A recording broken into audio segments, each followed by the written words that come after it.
लूका का सुसमाचार अध्याय 13 वचन 6 से लेकर 9 तक मैं पढ़ रही हूँ। ध्यान देकर सुनो। फिर उसने यह दृष्टांत भी कहा, किसी की अंगूर की बारी में एक अंजीर का पेड़ लगा हुआ था। वह उसमें फल ढूंढने आया परंतु न पाया। तब उसने बारी के रखवाले से कहा, देख, 3 वर्ष से मैं इस अंजीर के पेड़ में फल ढूंढने आता हूँ परंतु नहीं पाता। इसे काट डाल कि यह भूमि को भी क्यों रोके रहे। उसने उसको उत्तर दिया, हे स्वामी, इसे इस वर्ष और रहने दे कि मैं इसके चारों ओर खोद कर खाद डालूं। यदि आगे को फले तो भला, नहीं तो उसे काट डालना। Hallelujah, hallelujah, hallelujah, hallelujah, hallelujah. प्रभु यीशु ने यहाँ पर एक दृष्टांत बताया है और इस दृष्टांत में वो कहता है कि किसी मनुष्य ने अपने दाख के बारी में एक अंजीर का पेड़ लगाया।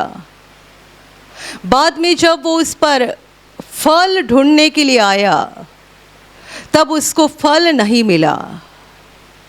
इस पर उसने बारी के रखवाले से ये कहा कि इस पेड़ को काट डालना, क्योंकि गए 3 वर्ष से मैं इस पर फल ढूंढने आता हूँ पर नहीं पाता हूँ। इसे काट डाल।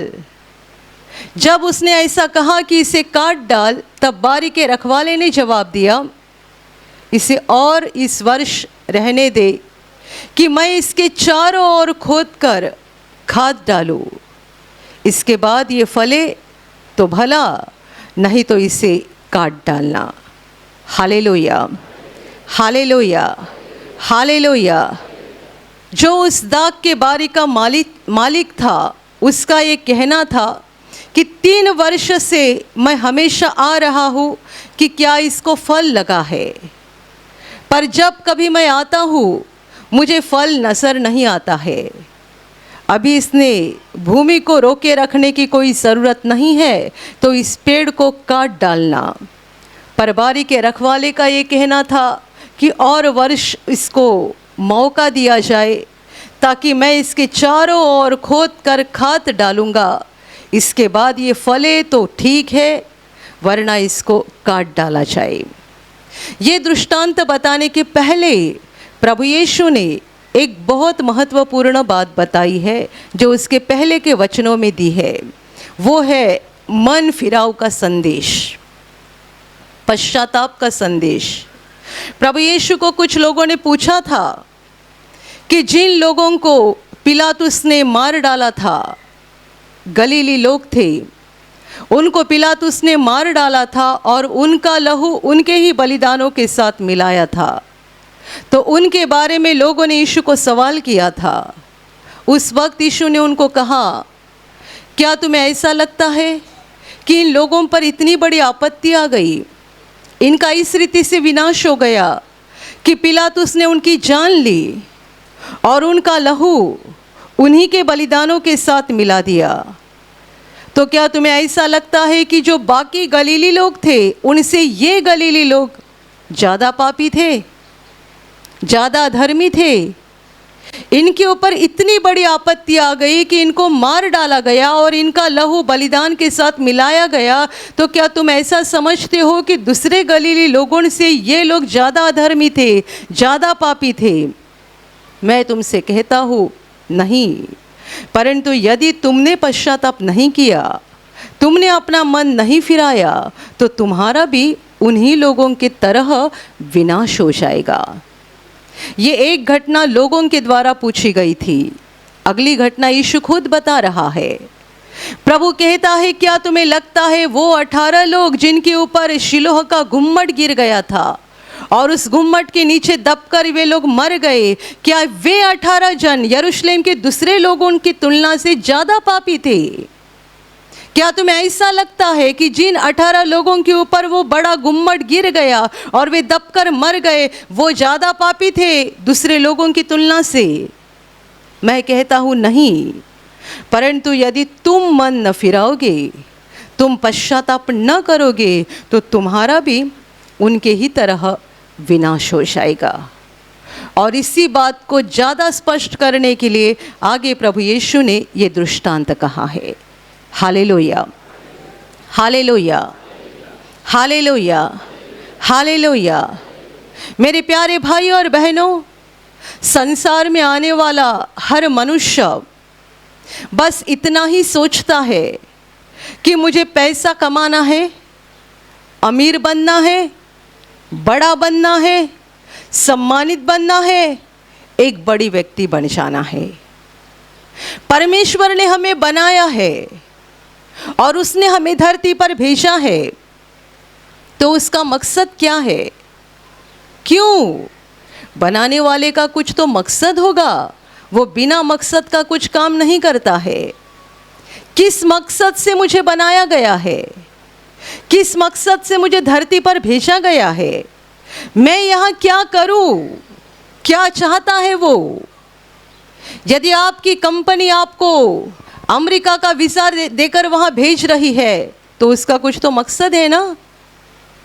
और आप ये पूछेंगे ना, जान लेंगे कि कंपनी आपसे क्या चाहती है, कि वहाँ जाने के बाद आप क्या करें, कितना समय बिताए और कब वापस आए।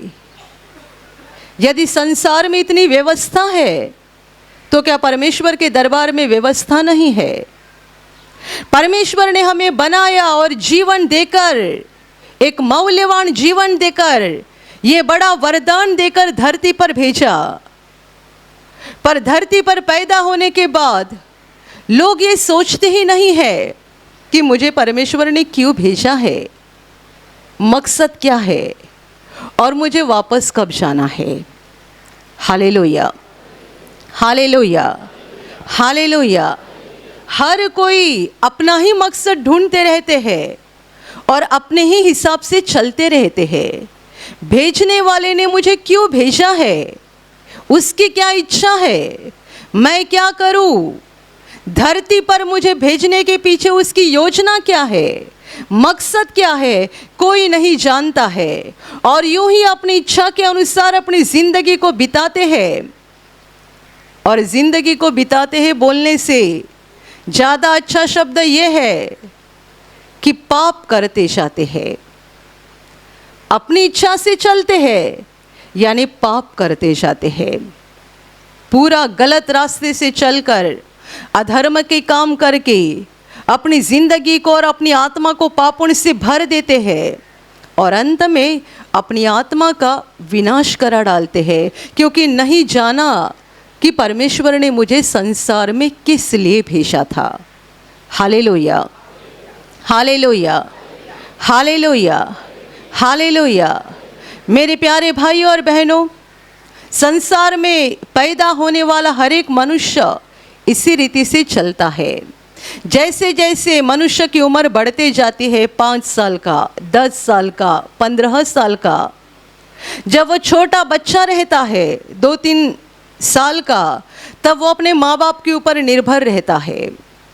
जैसे जैसे वो बड़े बनते जाता है, उससे ऐसा लगने लगता है कि मुझे माँ बाप की सुनने की कोई ज़रूरत नहीं है, मेरे पास भी दिमाग है, मेरे पास भी अक्ल है और मैं अपनी मर्जी के अनुसार चल सकता हूँ।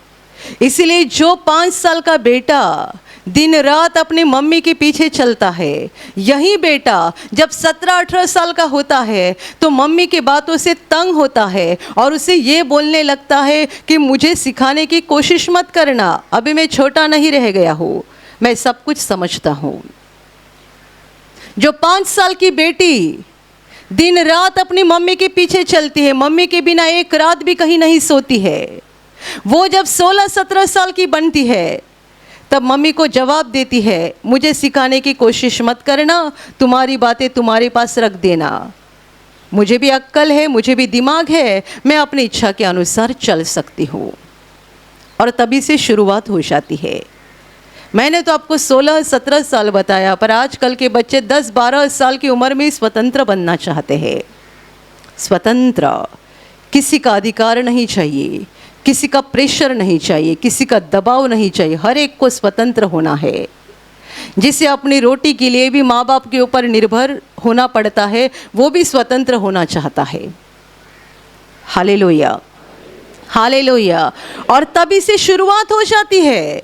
जिंदगी की सच्ची शुरुआत तभी होती है। और उसके बाद मरते दम तक मुझे क्या पसंद है, मुझे क्या चाहिए, मैं क्या करना चाहती हूँ, मुझे क्या करना है, बस इन्हीं बातों पर सोचते रहते हैं और इन्हीं बातों को हासिल करने के लिए दिन रात कोशिश करते हैं। असफल हो जाएंगे तो माँ बाप को दोष लगाएंगे और परमेश्वर को दोष लगाएंगे। मैंने ऐसे बहुत बच्चों को देखा है जो जिंदगी में असफल होते हैं तो अपने पिताजी को और माँ को दोष लगाते हैं। तुमने मेरे लिए क्या किया, आपने मेरे लिए क्या किया। उम्र कितनी, 25 साल, अभी 25 साल उम्र है तो तुम्हारे पास एक तंदुरुस्त शरीर भी है। काम करो, मेहनत करो, अपनी हिम्मत से कमाओ। ये छोड़कर माँ बाप को दोष लगा रहे हैं। क्या किया तुमने मेरे लिए, क्या दिया तुमने मुझे। जब 15-16 साल का बन गया तब से शुरुआत हो गई। मैं स्वतंत्र व्यक्ति हूँ, मुझे किसी की सुनने की ज़रूरत नहीं है, मुझे सिखाने की कोशिश मत करना। बाद में जाकर जीवन में असफल होते हैं, गिरते जाते हैं, गिरते जाते हैं। कभी अपने बारे में सोचते नहीं है कि मैं अपनी ज़िंदगी में इतना गिरते क्यों जा रहा हूँ, मैं असफल होते क्यों जा रही हूँ। ये नहीं सोचते हैं, परंतु इल्ज़ाम लगाने के लिए लोगों को ढूंढते हैं। कई माँ के ऊपर इल्ज़ाम लगाते हैं, कई पिताजी के ऊपर इल्ज़ाम लगाते हैं, कई घर वालों के ऊपर इल्ज़ाम लगाते हैं और कोई नहीं मिला तो अंत में परमेश्वर है। उसने मेरे साथ सब बुरा किया, उसने मेरे नसीब में सब बुरा लिख दिया है। मैं कुछ भी हाथ में लेता हूँ सफल नहीं हो जाता हूँ, मैं कहीं भी जाता हूँ असफल बनता हूँ। या तो माँ को दोष लगाएंगे, या तो पिताजी को लगाएंगे, या तो घर वालों को लगाएंगे, या तो अंत में परमेश्वर को दोष लगाएंगे। पर कभी अपने बारे में सोचते नहीं है कि मैं इतना गिर क्यों रहा हूँ, इतना असफल क्यों हो रहा हूँ, और मेरे साथ ये क्या चल रहा है, क्या हो रहा है, और आगे भी क्या हो जाएगा। Hallelujah, hallelujah, hallelujah. मेरे प्यारे भाइयों और बहनों, परमेश्वर ने हमें एक सुंदर जीवन का वरदान देकर धरती पर भेजा है और उसकी इच्छा नहीं है कि हम असफल होते रहे, हम आंसू बहाते रहे। और ये बिल्कुल नहीं चाहता है परमेश्वर कि हमारी आत्मा का विनाश हो जाए। परमेश्वर की ऐसी इच्छा है कि हम इस धरती पर खुशी से रहें, शांति से रहे। परमेश्वर ने जो सुंदर सृष्टि हमारे लिए बनाई है, देखो आज भी बारिश हो रहा है। मनुष्य इतना बिगड़ गया है, इंसान इतना बिगड़ गया है, तो भी सृष्टि अपना काम बराबर कर रही है, परमेश्वर की आज्ञा का पालन कर रही है। संसार में पाप बढ़ गया है, मनुष्य बिगड़ गया है, पर बारिश हो रहा है, खेतों में अनाज उग रहा है, पेड़ को फल आ रहे हैं। हम बाजार में जाते हैं, सब्जी खरीद कर घर लाते हैं, फल खरीद कर घर लाते हैं, अनाज खरीद कर घर लाते हैं, हमारा पेट भरता है, हमारी जिंदगी चलते रहती है। सोचते नहीं है ये देने वाला कौन है। Hallelujah, hallelujah, hallelujah, hallelujah. परमेश्वर ने हमारे लिए सुंदर सृष्टि बनाई है और परमेश्वर की इच्छा है कि हम ये सारी सृष्टि का उपभोग लेते हुए खुशी से, शांति से अपनी जिंदगी को बिताए। परमेश्वर की मनुष्य के लिए एकमात्र इच्छा है, एकमात्र, जिसने हमें बनाया, जीवन दिया, उस जीवित परमेश्वर के ऊपर हम सच्चे हृदय से प्रेम करें और जो भाई बहन परमेश्वर ने हमें संसार में दिए हैं उनसे भी प्रेम करें। परमेश्वर की बहुत कठिन और बहुत बड़ी इच्छा नहीं है, बिल्कुल सादी साधारण इच्छा है। उसने हमें जीवन दिया है, उस जीवन दाता के ऊपर हम प्रेम करें। जैसे कि एक बेटा अपना पहला पगार आने के बाद पिताजी के हाथ में देता है, तब पिताजी को कितनी खुशी होती है। आज तक मैंने बेटे को पाला पोसा, पर आज बेटे ने जान लिया कि मुझ पर सच्चा प्रेम करने वाला कौन है, मेरी परवाह करने वाला कौन है। पहला पगार हाथ में आने के बाद बेटा या बेटी अपने माँ के या पिताजी के हाथ में देते हैं, माँ बाप बहुत खुश होते हैं। परमेश्वर चाहता है कि मनुष्य उससे प्रेम करे, जाने कि परमेश्वर ने हमको कितना दिया है, कितना प्रेम दिया है, और इसके बदले हम उससे प्रेम करें। और जो मनुष्य भाई बहन परमेश्वर ने हमें संसार में दिए हैं, उनसे भी हम प्रेम करें। ये परमेश्वर की एकमात्र इच्छा है। यदि हम परमेश्वर से प्रेम करते रहे और संसार के लोगों से प्रेम करते रहे, तो हमारा जीवन खुशी से भर जाएगा। क्योंकि परमेश्वर यही चाहता है, यही उसकी इच्छा है, यही उसकी योजना है। पर इस बात को दूर रख के हम बहुत कुछ जीवन में हासिल करने के लिए जाते हैं और परमेश्वर की साधारण इच्छा को भूल जाते हैं, समझ नहीं पाते हैं कि हमें उससे प्रेम करना है और हमारे भाई बहनों से प्रेम करना है। Hallelujah, hallelujah, hallelujah, hallelujah. दुनिया में पैसे के लिए, संपत्ति और जायदाद के लिए भाई भाई का दुश्मन बनता है, बहन बहन की दुश्मन बन जाती है, माँ बाप अपने बच्चों के दुश्मन बन जाते हैं। पैसा, प्रॉपर्टी, ऐसी नाशमान बातों के लिए जब हमारी आंखें बंद हो जाती है, हम थोड़ा सा सोना भी अपने साथ लेकर नहीं जा सकते हैं।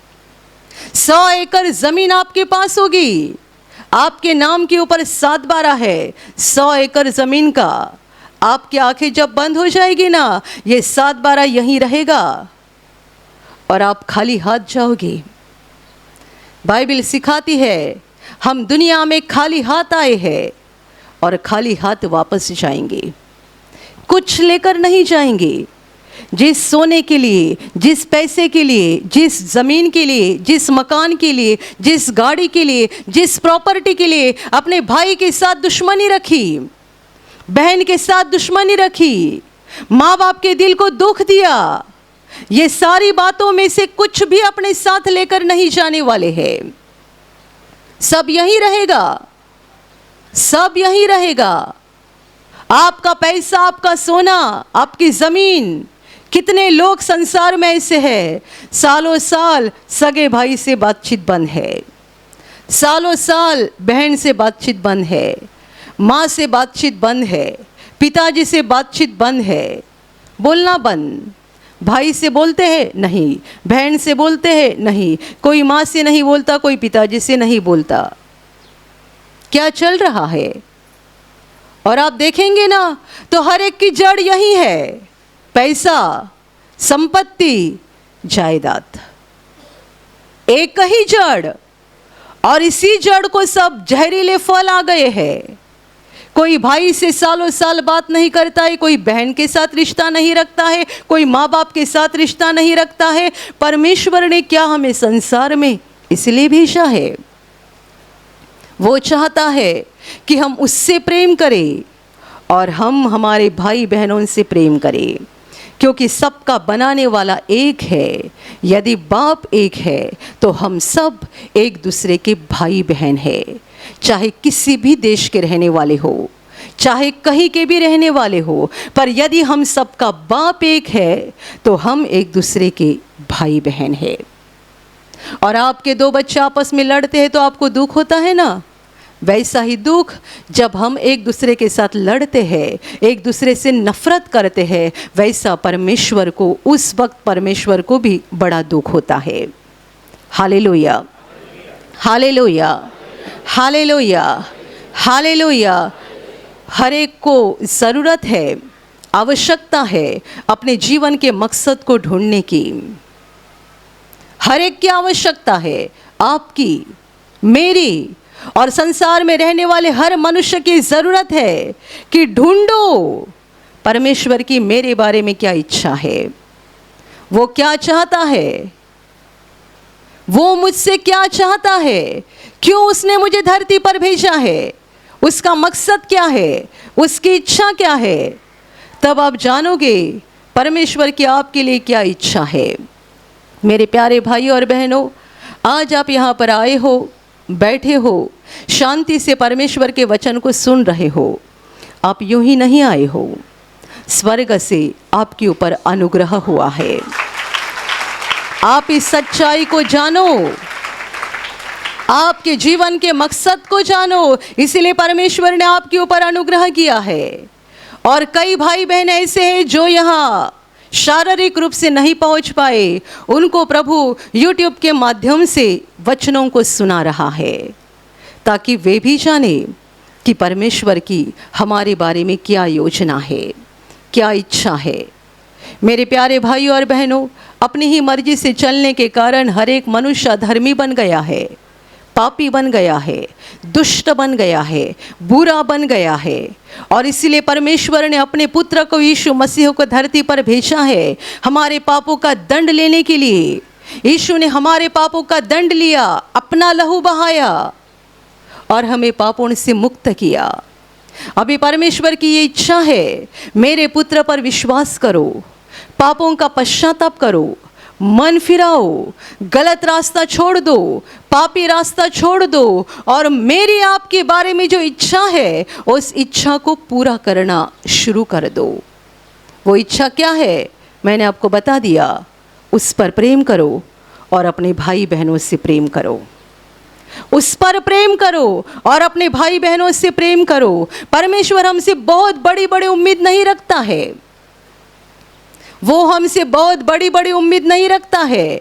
उससे प्रेम करो, जो परमेश्वर से सच्चे हृदय से प्रेम करता है वो अपने भाई बहनों से भी प्रेम करता है। क्योंकि परमेश्वर क्या चाहता है और परमेश्वर किससे प्रसन्न होता है वो जानता है। और इसलिए परमेश्वर पर सच्चा प्रेम करने वाला व्यक्ति कभी भी अपने भाई बहनों से नफरत नहीं कर सकता है। Hallelujah, hallelujah, hallelujah, hallelujah. लोग जोर जोर से गाना गाते हैं, जोर जोर से हालेलुया बोलते हैं, जोर जोर से तालियां बजाते हैं, पर इससे ये साबित नहीं होता है कि वे परमेश्वर से प्रेम करते हैं।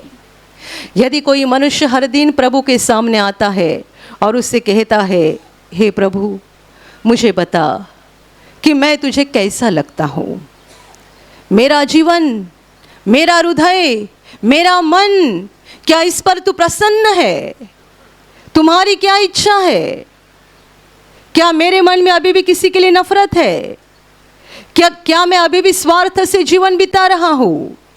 यदि किसी को ऐसी आदत है तो आपने जीवन के मकसद को समझना शुरू कर दिया है। पर हम जब भी प्रार्थना में बैठते हैं तब हम क्या करते हैं, प्रभु मुझे ऐसी ऐसी बीमारी है, ठीक कर दे, मेरे बेटे की परीक्षा चालू है, उसको मदद कर, अच्छे अंक लाए, मेरी बेटी की शादी की उम्र हो गई है, उसे अच्छा लड़का मिल जाए, मेरे ऊपर कर्जे का बोझ हो गया है, कर्जा ख़त्म हो जाए, मेरी तनख्वाह 15,000 है, 25,000 बन जाए। हम जब प्रभु के सामने आते हैं एक बड़ी लिस्ट लेकर आते हैं, ये चाहिए, वो चाहिए, ये परेशानी दूर कर, वो परेशानी दूर कर, इस घटी को पूरा कर। मैं आपसे ये नहीं कहूँगी कि ये गलत बात है, ये गलत बात नहीं, आप प्रभु से मांगो ज़रूर, वो देने वाला परमेश्वर है। पर आप सच्ची प्रार्थना क्या है ये भी जान लो। जब आप प्रभु के पास आते हैं तब बड़ी लिस्ट लेकर, अपनी लिस्ट प्रभु के सामने रखकर फिर निकल मत जाओ, बैठो उसके सामने। उसने आप पर कितना प्रेम किया है, कितना अनुग्रह किया है, कितने आशीष दिए हैं, उसको स्मरण करके उसका धन्यवाद करो। और फिर प्रभु से पूछो, क्या मैं आपको ठीक लग रही हूँ, क्या मैं आपको ठीक लग रहा हूँ, मेरी आत्मा क्या आपको ठीक लग रही है कि योग्य हालत में है, सही स्थिति में है। बताओ मुझे क्या बदलाव करना है, बताओ मुझे क्या बदलाव करना है। यदि कोई मनुष्य प्रभु से हर दिन ये पूछता है और पवित्र आत्मा की प्रेरणा के अनुसार अपने अंदर बदलाव कर रहा है तो ये मनुष्य परमेश्वर के करीब जा रहा है, नज़दीक जा रहा है। उसके जीवन के द्वारा परमेश्वर प्रसन्न हो रहा है, खुश हो रहा है। बहुत सारे लोग अपने बारे में समझते हैं मैं सही हूँ, मेरा सब सही है, वो गलत है, वो गलत है, वो गलत है, वो गलत है। हर पति कहेगा मेरी औरत गलत है, हर पत्नी कहेगी मेरे पति गलत है। हर कोई एक दूसरे के ऊपर इल्ज़ाम लगाते हैं। प्रभु यीशु ने कहा क्या तुम्हें लगता है जिन लोगों को पिलातुस ने जान से मार डाला वे दूसरे लोगों से ज़्यादा पापी थे? क्या तुम्हें यह लगता है जिनके ऊपर गुम्मट गिरा और वे दब के मर गए, क्या वे दूसरे यरूशलेम के लोगों से ज़्यादा पापी थे? किसी के ऊपर बड़ी आपत्ति आ गई कि हम तुरंत बोल देते हैं सचमुच बड़ा पापी था, बड़ा पापी, बड़ा पापी। हम दूसरों के ऊपर उंगली उठाने के लिए कभी भी देर नहीं करते हैं, तुरंत बोलते बड़े पापी है। जिनको पिलातुस ने मार डाला क्या वे बड़े पापी थे दूसरे लोगों की तुलना से? जो गुम्मट के नीचे दब के मर गए क्या वे दूसरे यरूशलेम के लोगों से ज़्यादा पापी थे? यीशु कहता है नहीं, ये मेरे शब्द नहीं है, न्याय करने वाले परमेश्वर के शब्द है। नहीं, जिनके ऊपर इतनी बड़ी आपत्ति आ गई और उस आपत्ति में उनका विनाश हो गया वे दूसरे लोगों से ज़्यादा पापी नहीं थे। पर ये तुम्हें परमेश्वर ने सबक दिलाया है, जब तक अवसर है, मौका है, परमेश्वर के अनुग्रह का समय आपके जीवन में चल रहा है, तब तक अपने हृदय को बदलो, वरना ये समय खत्म हो जाएगा और आपका पेड़ काट डाला जाएगा और उसको दाग की बारी में से बाहर फेंका जाएगा। ये दाग की बारी यानी परमेश्वर का राज्य है। परमेश्वर के राज्य से बाहर निकलना, परमेश्वर के राज्य से हमें बाहर फेंका जाना, इससे खतरनाक बात और कौन सी भी नहीं है। आप क्या संभाल रहे हैं? आपके प्रॉपर्टी के पेपर। आप क्या संभाल रहे हैं? आपके गाड़ी के पेपर। संभालो कि आप परमेश्वर के घर से बाहर ना फेंके जाए। संभालो कि परमेश्वर के राज्य से आपको बाहर ना फेंका जाए। किन को बाहर फेंका जाता है? किन का पेड़ काट डाला जाता है? यीशु ने दृष्टांत में बताया है। अंजीर का पेड़ लगने के बाद जब उसको फल आने का समय आ गया, लगातार 3 साल मालिक आ गया, 3 साल उसने देखा फल नहीं आ रहा है। पहले वर्ष में उसने सोचा शायद अगले साल आएगा, वो अगले साल आ गया, दोबारा फल नहीं है। तीसरे वर्ष आ गया तो भी फल नहीं है, तब वो नाराज हो गया और रखवाले से कहता है इसे काट डाल, ये ज़मीन को क्यों यूं ही रोके रहे, यहाँ दूसरा पेड़ लग सकता है, ये ज़मीन को क्यों रोके रहे, इसको तोड़ के बाहर फेंक डालो। तब रखवाले ने कहा और 1 साल मांगा, और 1 साल, ये बोनस साल मिल गया उस पेड़ को। रखवाला कहता है कि मैं कोशिश करता हूँ, मैं चारों ओर से खोद कर खाद डालता हूँ, मैं मेहनत करता हूँ ताकि फल आ जाए इसको। मैं मेरी ओर से मेहनत करता हूँ, मेरी ओर से कोशिश करता हूँ, यदि फल आए तो ठीक है, वरना तुम इसे काट डालना। यानी चौथा वर्ष उसका आखिरी वर्ष था। चौथे वर्ष भी फल नहीं आएगा तो ये पेड़ को काट डाला जाएगा। बिल्कुल इसी रीति से जो लोग परमेश्वर के वचनों को सुनते हैं उन्हें भी एक नियुक्त समय दिया जाता है, मन फिराने के लिए, बदलाव करने के लिए, गलत रास्ता छोड़ने के लिए नियुक्त समय दिया जाता है।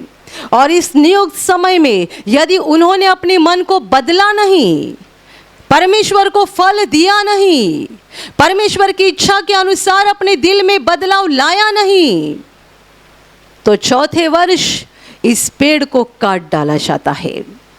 Hallelujah, hallelujah, hallelujah, hallelujah. मैंने आपसे कहा कि तालियां बजाना, गाना गाना, हालेलुया बोलना, ये बातें इस बात को साबित नहीं कर रही है। कि हम परमेश्वर से और मनुष्यों से प्रेम करने वाले लोग हैं। आपके बीच में ऐसे भी कई लोग बैठे होंगे जो 4 लोगों से बातें नहीं करते हैं, पर यहाँ तालियां बजा रहे हैं, हालेलुया बोल रहे हैं, गाना गा रहे हैं। या कोई बहन बैठी होगी जो अपने सास से बात नहीं करती है और उससे नफरत करती है, गाने के समय वो तालियां बजा रही है, हालेलुया बोल रही है। वो भी परमेश्वर के घर में है। जो अपने सास से नफरत करती है वो भी परमेश्वर के घर में है। जो अपने भाई से नफरत करता है वो भी परमेश्वर के घर में है। 1 साल, 2 साल, 3 साल आपको समय दिया गया है, मौका दिया गया है कि आप अपने आप में बदलाव लाओ। कोई भाई है जो अपने काम के जगह पर रिश्वत लेता है, बिना रिश्वत लिए कुछ काम नहीं करता है, वो भी प्रार्थना में आता है, तालियां बजाता है, गाना गाता है। परमेश्वर के दिल को दुख हो रहा है कि उसके अंदर स्वार्थ है, ये बिना रिश्वत लिए किसी का काम नहीं करता है। हमारे अंदर जो भी बुराई है हमारे पास बैठा हुआ भाई या बहन नहीं समझ सकती है, पर परमेश्वर जानता है, क्योंकि वो हमारे चेहरे को और कपड़े को देखने वाला परमेश्वर नहीं है, वो हमारे हृदय को देखने वाला, जांचने वाला और हृदय के अनुसार हमें प्रतिफल देने वाला परमेश्वर है।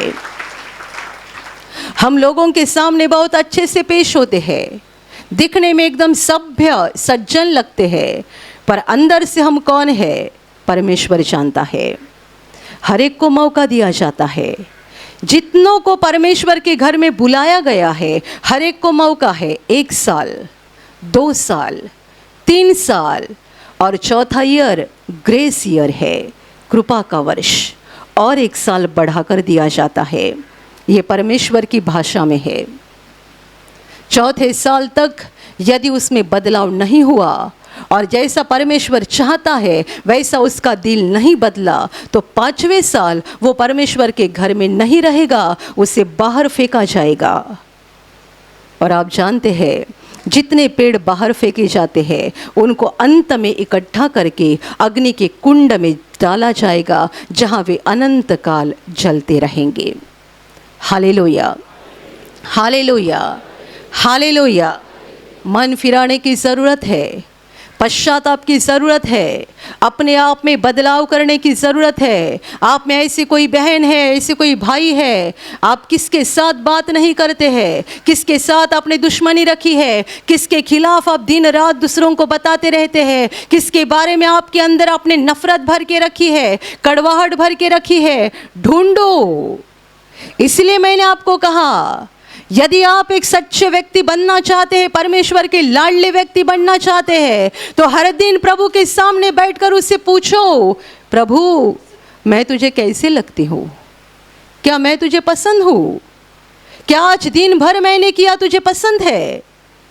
क्या मेरा चाल चलन, मेरा बर्ताव, मेरा बोलना, मेरे सोच विचार क्या तुझे पसंद है? हर दिन पूछा करो, प्रभु आपको बताएगा। जैसा प्रभु बताएगा वैसा आप अपने अंदर बदलाव करते जाओ, तो क्या हो जाएगा, आपका पेड़ काटने की नौबत नहीं आएगी, आपके पेड़ को फल आ जाएंगे। बदला हुआ हृदय जिसमें प्रेम भरा है, जो परमेश्वर से प्रेम करता है और मनुष्यों से प्रेम करता है, ये परमेश्वर को फल देने वाला पेड़ है। ये काटा नहीं जाएगा, ये परमेश्वर से आशीषित बन जाएगा। Hallelujah, hallelujah, hallelujah, hallelujah. छोटी छोटी बातों को लेकर हम एक दूसरे के ऊपर गुस्सा करते हैं और ये गुस्सा वैसा ही रख भी देते हैं। गुस्सा आ गया तो 10 मिनट के अंदर या 1 घंटे के अंदर गुस्सा ख़त्म कर दिया और प्यार से दोबारा उसके साथ बात करना शुरू किया। ऐसे करने वाले लोग बहुत थोड़े हैं। बहुत सारे लोग, हाँ इसने मेरे साथ ऐसा किया, उसने मुझे ऐसा बोला, उसने सालों साल अपने दिमाग में बातें रख देते हैं। आप जानते हैं जितनी सारी अंधकार की बातें आप अपने दिमाग में रखते हैं, आप अपना ही नुकसान कर लेते हैं। आप अपना ही नुकसान कर लेते हैं। गंदी चीज को आपने आपके दिमाग में रख दिया है तो आपका पूरा शरीर और आपकी आत्मा भी गंदी बन जाएगी। आप जब भी कपड़ा धोते हैं ना, तभी उनमें से ऐसे कपड़े को आप हमेशा अलग रखते हैं जो बहुत ज़्यादा गंदा हुआ है। रखते हैं कि नहीं बताओ? आपके घर में पोछा होगा, पोछा, आप अपने नए कपड़े के साथ उनको भिगाते हैं और नए कपड़े के साथ धोते हैं, इसको अलग रखते हैं। जो ज़्यादा गंदा है उसको अलग रखते हैं। हम घर में अनाज को साफ करते हैं, सब्जी को साफ करते हैं, हर गंदी बात को हम अलग कर देते हैं, निकाल डालते हैं। क्यों? यदि वो उसमें रही तो और ज़्यादा नुकसान करेगी और अच्छी चीज़ों को भी बिगाड़ देगी। बिल्कुल वैसे ही गंदी बात हम अपने दिमाग में रख देते हैं, उसको निकालते नहीं है। उसने मुझे ऐसा बोला, उसने मुझे वैसा बोला, इसने मेरा अपमान किया, अपने दिमाग में रख देते हैं। एक दिन, एक सप्ताह, एक महीना, 6 महीना, 1 साल निकालते ही नहीं है तो ये बात हमारे मन में सड़ जाती है और हमारे शरीर में रोग को तैयार करती है, बीमारी को तैयार करती है, क्योंकि हमने सही समय पर अपने मन को साफ नहीं किया। Hallelujah, hallelujah, hallelujah. मेरे प्यारे भाइयों और बहनों, अच्छे से जान लो, पैसा कमाना, काम धंधा करना, नौकरी करना, ये जिंदगी नहीं है, ये हमारे जीवन का मकसद नहीं है। पैसा हम कमाते हैं, नौकरी करते हैं, काम धंधा करते हैं अपनी ज़रूरतों के लिए, पर ये जिंदगी नहीं है। जिंदगी ये है कि हम परमेश्वर से प्रेम करें और मनुष्यों से प्रेम करें। हमारा हृदय जो पत्थर जैसा है वो नरम बन जाए। हमारा हृदय जो सूख गया है उसमें परमेश्वर का प्रेम भर जाए। हम परमेश्वर पर प्रेम करने वाले लोग बने, दूसरों पर प्रेम करने वाले लोग बन जाए, हमारे अंदर सच्चा बदलाव आ जाए ताकि हम परमेश्वर को फल देने वाले लोग बन जाए। Hallelujah, hallelujah, hallelujah, hallelujah. गलत रास्ता छोड़ दो, पापों का रास्ता छोड़ दो, परमेश्वर के वचनों को जान लो, समझ लो, उसकी इच्छा को जान लो और परमेश्वर के वचनों के अनुसार चलना शुरू करो। क्योंकि हम दूसरों के ऊपर बहुत उंगली दिखाते हैं और दूसरों के पाप बहुत ढूंढते हैं, भूल जाते हैं अपने पाप ढूंढने के लिए। दूसरों की गलती आसानी से देख सकते हैं और भूल जाते हैं अपनी गलती ढूंढने के लिए। अभी दूसरों की गलती ढूंढना बंद करो। यीशु कहता है ये मत कहो कि वे ज़्यादा पापी थे, किसी के ऊपर आपत्ति आ गई वे ज़्यादा पापी है, ऐसा बोलना बंद करो, ऐसा सोचना बंद करो। यदि किसी के ऊपर आने वाली आपत्ति देखी आपने तो उनके लिए प्रार्थना करो और आप खुद ढूंढो, कहीं मेरे ऊपर ऐसी आपत्ति ना जाए, कहीं मेरे परिवार के ऊपर ऐसी आपत्ति ना आ जाए। मेरे जीवन में क्या गलत है, मेरे जीवन में क्या टेढ़ा है, मेरे जीवन में क्या है जो परमेश्वर को पसंद नहीं है, मेरे जीवन में शैतान के लिए मैंने कहाँ दरवाज़ा खुला रखा है। आप ये ढूंढो और शैतान के लिए जो दरवाज़ा खुला है वो बंद कर दो। परमेश्वर की इच्छा के अनुसार चलो ताकि आपके जीवन को फल आ जाएंगे, परमेश्वर आपके ऊपर प्रसन्न हो जाएगा, आपके जीवन का पेड़ काटा नहीं जाएगा परंतु परमेश्वर के आशीष उसके ऊपर आ जाएंगे। आप बहुतायत से फल लाओगे और हमारे लिए बहुत अच्छी बात हो जाएगी। हम अनंत काल परमेश्वर के घर में बने रहेंगे और परमेश्वर के साथ रहेंगे। Hallelujah, hallelujah, hallelujah, hallelujah. और अभी प्रार्थना करने का समय है। आप विश्वास करो कि एक पल में प्रभु यीशु आपको छूकर चंगाई देगा, एक पल में वो आपके जीवन का दुख निकाल देगा और आपके आंसुओं को खुशी में बदल देगा, क्योंकि उसके लिए असंभव कुछ नहीं है, अनहोनी बात एक भी नहीं है। प्रभु यीशु आज भी जिंदा है।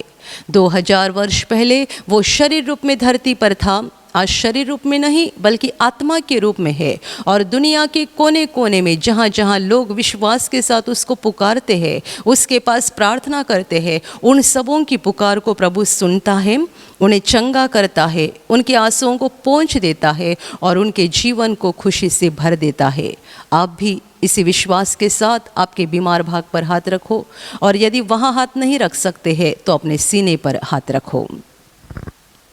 प्रभु यीशु के नाम से इसी क्षण आपके शरीर की सारी बीमारियां निकल जाए। यीशु के नाम से आपके जीवन का सारा दुख निकल जाए। शैतान का हर एक काम आपके जीवन से और आपके परिवार से पूरी तरह से नष्ट हो जाए। यीशु के नाम से, प्रभु यीशु के नाम से शैतान का सारा काम आपके जीवन से नष्ट हो जाए। सारी दुष्ट आत्माओं को प्रभु यीशु के नाम से मैं आज्ञा दे रही हूँ, इसी क्षण इन्हें छोड़कर निकल जाओ और वापस उनमें नहीं आना। इसी क्षण प्रभु का महान सामर्थ आपके ऊपर आ जाए। प्रभु का महान सामर्थ आपके ऊपर आ जाए। प्रभु का महान सामर्थ आपके ऊपर आ जाए। इसी घड़ी पवित्र आत्मा की खुशी आपके दिल में आ जाए। पवित्र आत्मा की शांति आपके दिल में आ जाए और आपका जीवन स्वर्ग की रोशनी से भर जाए। आमीन।